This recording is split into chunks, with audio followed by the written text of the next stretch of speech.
Hello दोस्तों, स्वागत है आपका एक और महिला परीक्षक का नए वीडियो में। खुली और परिसीमित भर्ती का महत्वपूर्ण संभावित प्रश्न का सीरीज़ में। तो शुरू करते हैं बिना देरी करते हुए आज के पहले क्वेश्चन में। तो पहला क्वेश्चन है आपका आज का, मलेरिया नामक रोग को प्रभावित करता है। तो मलेरिया नामक रोग प्लीहा को प्रभावित करता है। सी इसका राइट आंसर होगा। मलेरिया नामक रोग प्लीहा को प्रभावित करता है। सी इसका राइट आंसर है।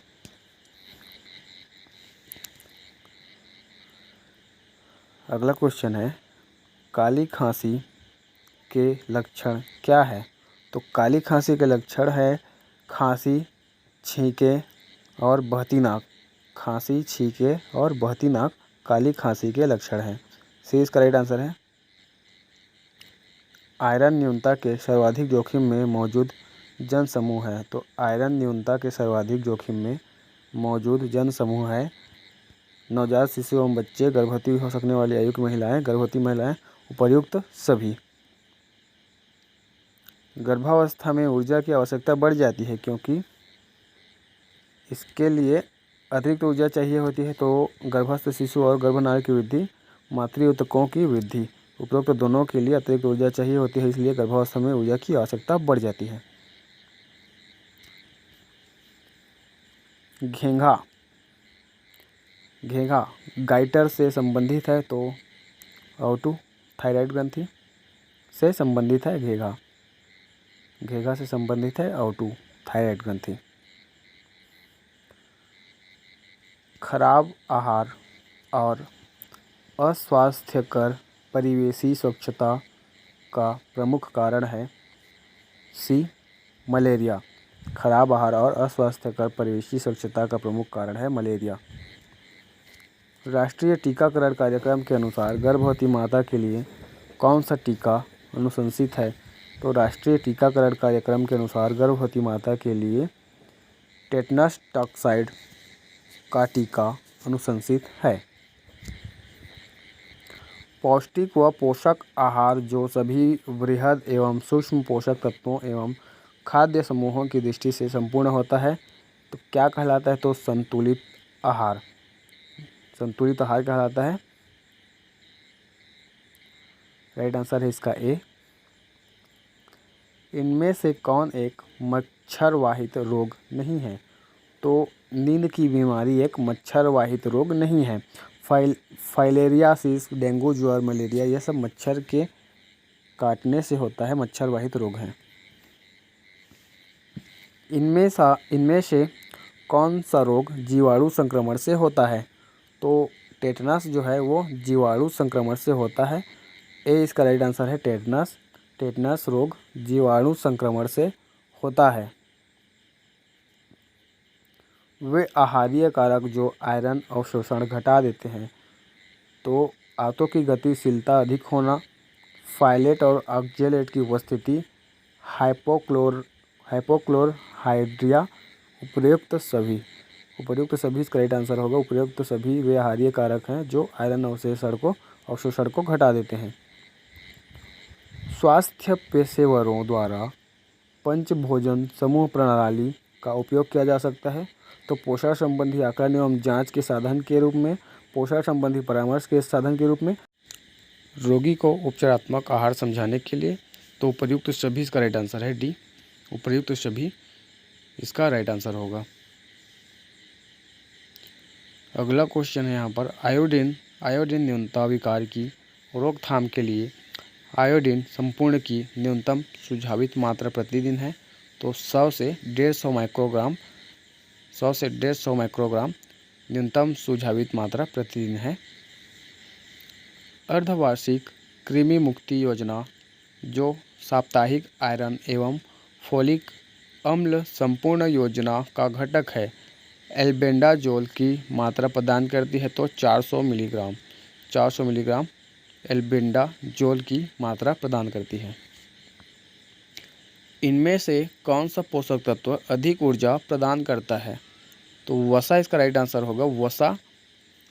वसा जो पोषक तत्व है वो अधिक ऊर्जा प्रदान करता है।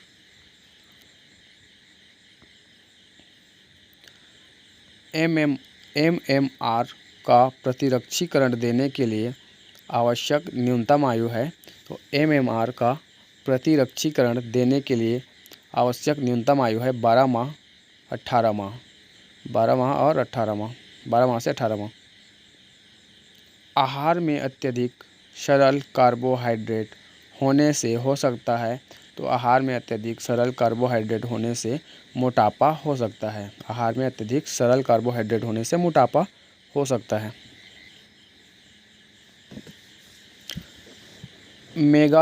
मेगालोब्लास्टिक एनीमिया की कमी के कारण होता है। तो मेगालोब्लास्टिक एनीमिया की कमी के कारण फोलिक अम्ल की कमी के कारण होता है मेगालोब्लास्टिक एनीमिया। ICMR 2010 के अनुसार गर्भवती महिलाओं के लिए कैल्शियम की RDA है। तो 1200 मिलीग्राम प्रतिदिन कैल्शियम की RDA है, 1200 मिलीग्राम और 1400 मिलीग्राम प्रतिदिन, मतलब दोनों इसका राइट आंसर है, 1200 1400 मिलीग्राम प्रतिदिन। प्रोटीन कुपोषण की उपचार प्रोटोकॉल से आरंभ होती है। तो C इसका राइट आंसर है। प्रोटीन कुपोषण की उपचार प्रोटोकॉल से तरल पदार्थों की पुनः पूर्ति, तत्पश्चात उच्च गुणवत्ता वाले प्रोटीन और कैलोरी में क्रमशः वृद्धि। विश्व स्वास्थ्य संगठन का भारत के लिए वर्ष 2015 का टीबी का आंकड़ा है। तो विश्व स्वास्थ्य संगठन का भारत के लिए वर्ष 2015 का टीबी का आंकड़ा है। टीबी के 22 लाख मामले, ए इसका राइट आंसर होगा। टीबी का 22 लाख मामले। ICDS खाद्य संपूर्ण योजना के अंतर्गत गर्भवती और स्तनपान करा रही महिलाओं के लिए राशन घर ले जाओ योजना प्रदान करती है। तो 600 किलो कैलोरी, 600 किलो कैलोरी इसका राइट आंसर है। अंतरकाशी स्थान में जल के संचय को कहते हैं। तो अंतरकाशी स्थान में जल के संचय को एडिमा कहते हैं। ए इसका राइट आंसर होगा। अंतरकाशी स्थान में जल के संचय को एडिमा कहते हैं, एडिमा कहते हैं। तानिका शोथ मस्तिष्कावरण शोथ के कारण होता है। तो किसके कारण होता है ये? तो मेनिंजोकोकस के कारण होता है तानिका शोथ और मस्तिष्कावरण शोथ। इसे धूप से मिलने वाला विटामिन भी कहते हैं। तो किसे कहते हैं धूप से मिलने वाला विटामिन? तो विटामिन डी को धूप से मिलने वाला विटामिन कहते हैं। बी इसका राइट आंसर होगा। मोटापे की जटिलताओं में इनमें से किसे छोड़कर अन्य सभी शामिल हैं? तो डी इसका राइट आंसर है। टाइप 1 मधुमेह, टाइप 1 मधुमेह मोटापे की जटिलताओं में इनमें से छोड़कर है। और अगला क्वेश्चन है, पोषण स्थिति की इनमें से किस जैव रासायनिक माप के द्वारा सामान्य से अधिक पोषण की अवस्था का पता लग जाने की संभावना सर्वाधिक है? तो इसका राइट आंसर है सीरम LDL, सीरम LDL इसका राइट आंसर होगा, सीरम LDL। जन्म के समय कम भार न केवल उच्च नवजात मृत्यु दर से बल्कि और किससे संबंधित है? तो दीर्घकालिक स्वास्थ्य दुष्परिणामों, प्रतिरक्षा शक्ति घटने, पोषक तत्वों की कमी, उपर्युक्त सभी से संबंधित है।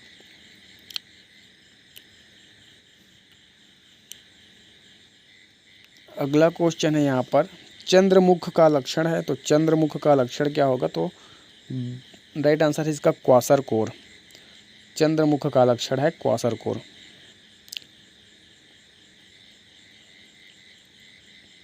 स्वस्थ बच्चे का भार की आयु तक उसके जन्म के समय के भार का दोगुना हो जाता है। तो स्वस्थ बच्चे का भार 6 माह की आयु तक उसके जन्म के समय के भार का दोगुना हो जाता है। निम्न में से कौन सी योजना के अंतर्गत पूर्ण शक्ति केंद्र नामक पायलट प्रोजेक्ट आरंभ किया गया था? तो राष्ट्रीय महिला सशक्तिकरण मिशन, ये जो है वो राष्ट्रीय महिला सशक्तिकरण मिशन, इसका राइट आंसर होगा ट्राइफेड, TRIFED।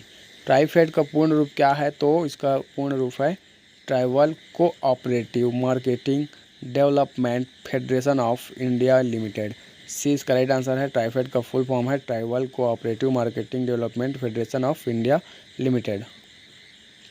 कमर से नितंब का अनुपात का संकेतक है। तो कमर से नितंब का अनुपात मोटापा का संकेतक है। किसका संकेतक है? कमर से नितंब का अनुपात तो मोटापा का संकेतक है। राष्ट्रीय ग्रामीण स्वास्थ्य मिशन NRHM का उद्देश्य प्रदान करना है। तो ग्रामीण जनसंख्या की गुणवत्तापरक स्वास्थ्य देखभाल, ग्रामीण जनसंख्या की किफ़ायती स्वास्थ्य देखभाल, विशेष रूप से असुरक्षित समूहों की स्वास्थ्य देखभाल सुविधाएं। तो उपयुक्त सभी इसका राइट आंसर है। डी इसका राइट आंसर है उपयुक्त सभी।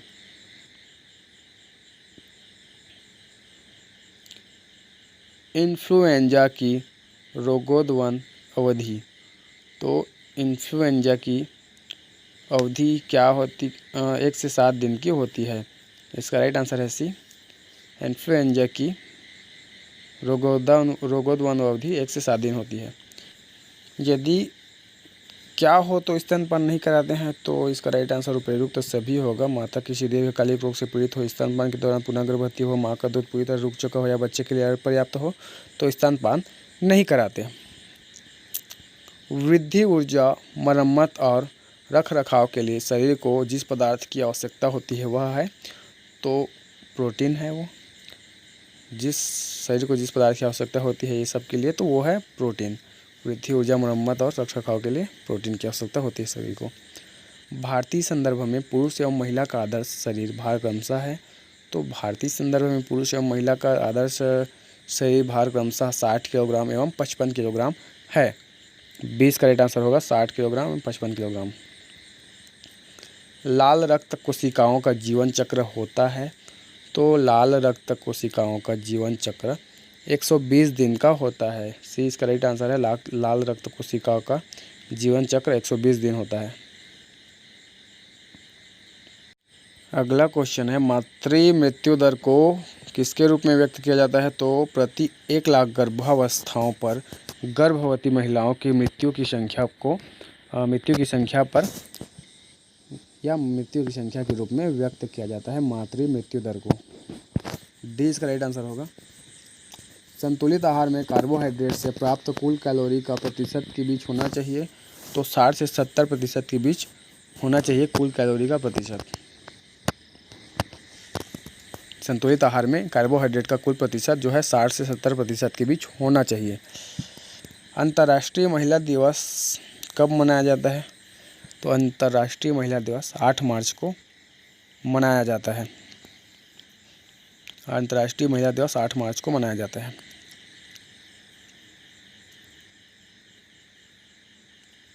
सामान्य गर्भावस्था के दौरान किन रोगों के लिए नियमित जांच की जाती है? तो एड्स हो गया, हेपेटाइटिस बी हो गया, डाउन सिंड्रोम। तो उपयुक्त सभी है जो सामान्य गर्भावस्था के दौरान नियमित रूप से जांच किए जाते हैं। ICMR 2010 के अनुसार गर्भवती महिला के लिए आवश्यक अतिरिक्त प्रोटीन की मात्रा है। तो ICMR 2010 के अनुसार गर्भवती महिला के लिए आवश्यक अतिरिक्त प्रोटीन की मात्रा है 27.2 ग्राम आवश्यक अतिरिक्त प्रोटीन की मात्रा है। डेंगू बुखार के दौरान मानव शरीर में इनमें से क्या घट जाता है? तो डेंगू बुखार के दौरान मानव शरीर से पट्टिकाडू, जिसे प्लेटलेट बोलते हैं, वो घट जाता है। डेंगू बुखार के दौरान पट्टिकाडू घट जाता है मानव शरीर से। इनमें से कौन एक जीवाणु जन्य रोग नहीं है? तो 20 का राइट आंसर है एड्स। एड्स जो है वो एक जीवाणु जन्य रोग नहीं है। बाकी डिप्थीरिया, काली खांसी, हैजा ये सब जीवाणु जन्य रोग हैं और एड्स जो है वो जीवाणु जन्य रोग नहीं है। भारत सरकार द्वारा पोषण संबंधी रक्ताल्पता रोग निरोध कार्यक्रम किस वर्ष में आरंभ किया गया था? तो 1970 में पोषण संबंधी रक्ताल्पता रोग निरोध कार्यक्रम शुरू किया गया था। कई महिलाओं को थोड़ी उबकाई या उल्टियाँ या मॉर्निंग सिकनेस होती है जो विशेष रूप से किसके दौरान होती है? तो गर्भावस्था के 1 से 3 महीने के दौरान होती है कई महिलाओं को। जिसे मॉर्निंग सिकनेस कहते हैं। ICMR 2010 के अनुसार 1 से 3 वर्ष आयु वर्ग के बच्चों के लिए प्रतिदिन आवश्यक किलो कैलोरी है। तो ICMR 2010 के अनुसार 1 से 3 वर्ष आयु वर्ग के बच्चों के लिए प्रतिदिन आवश्यक किलो कैलोरी है 1060 किलो कैलोरी। ट्यूबरकुलोसिस यानी कि टीबी संक्रामक रोग है जो नामक बैक्टीरिया द्वारा होता है। इसका नाम क्या है वो बैक्टीरिया का? तो माइकोबैक्टीरियम ट्यूबरकुलोसिस, माइकोबैक्टीरियम ट्यूबरकुलोसिस नामक बैक्टीरिया से होता है टीबी रोग।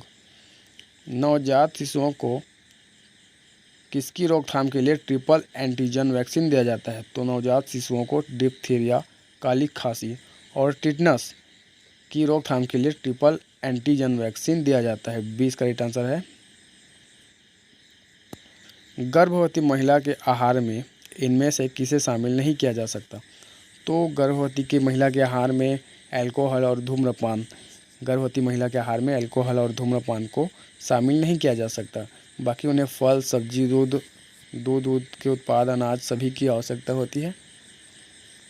निम्नलिखित प्रयोजनों से स्वास्थ्य पेशेवरों द्वारा 5 भोजन समूह प्रणाली का उपयोग किया जा सकता है। तो पोषण संबंधी परामर्श के साधन, भोज्य पदार्थों की लेबलिंग एवं निगरानी तंत्र, रोगी को उपचारात्मक आहार समझाना। तो उपर्युक्त सभी इसका राइट आंसर होगा, उपर्युक्त सभी। इनमें से कौन एक आवश्यक अमीनो अम्ल है? तो डी इसका राइट आंसर है, लाइसिन। लाइसिन एक आवश्यक अमीनो अम्ल है। लाइसिन जो है वो एक आवश्यक अमीनो अम्ल है, लाइसिन। खसरे के लिए इनमें से कौन उत्तरदायी है? तो विषाणु इसका राइट आंसर होगा, बी। खसरे के लिए विषाणु उत्तरदायी होता है। विषाणु, खसरे के लिए विषाणु उत्तरदायी होता है। 20 का राइट आंसर है।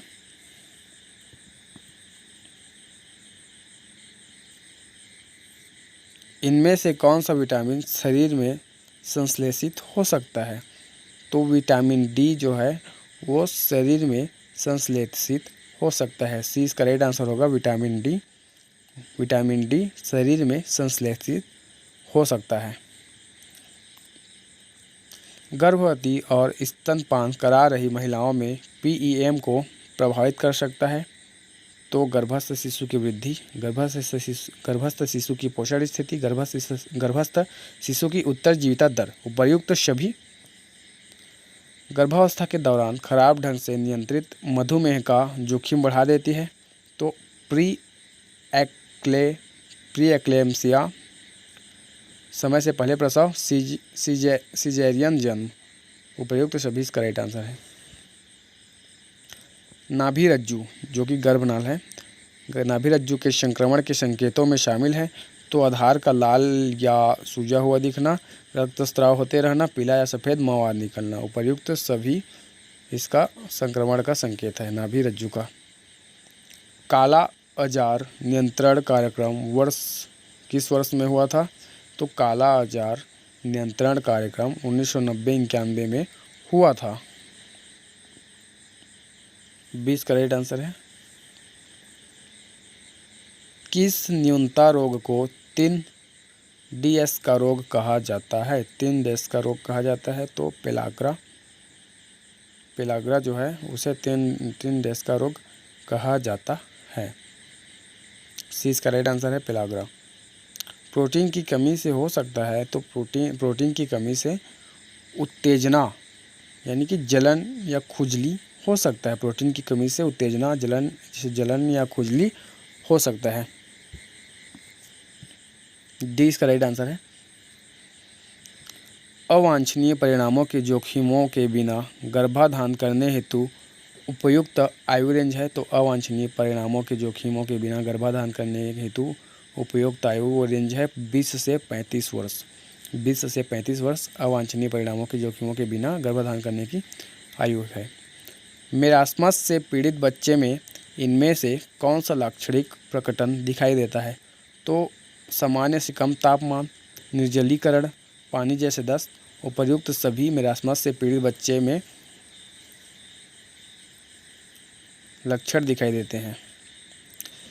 9 माह की आयु पर खसरे की वैक्सीन के साथ दी गई विटामिन ए की पहली खुराक होती है तो 1 लाख IU, 1 लाख IU की होती है विटामिन ए की पहली खुराक।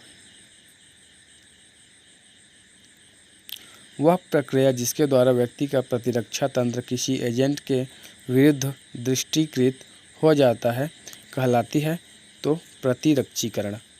20 का राइट आंसर होगा प्रतिरक्षीकरण कहलाती है वह प्रक्रिया के दौरान जिसके द्वारा व्यक्ति का प्रतिरक्षा तंत्र किसी एजेंट के विरुद्ध हो जाता है।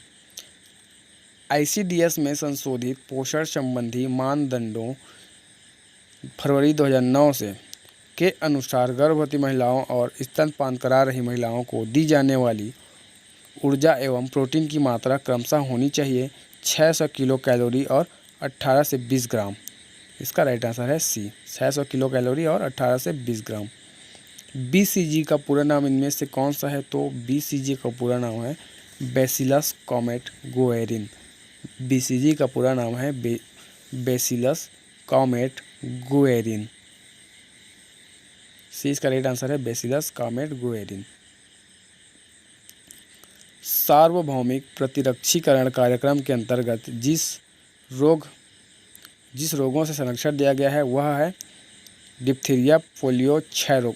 ऊपर के सभी जो है वो सार्वभौमिक प्रतिरक्षीकरण कार्यक्रम के अंतर्गत संरक्षण दिया गया है। आज के लिए इतना ही दोस्तों। वीडियो को लाइक कीजिए, शेयर कीजिए और सब्सक्राइब कीजिए। Thank you.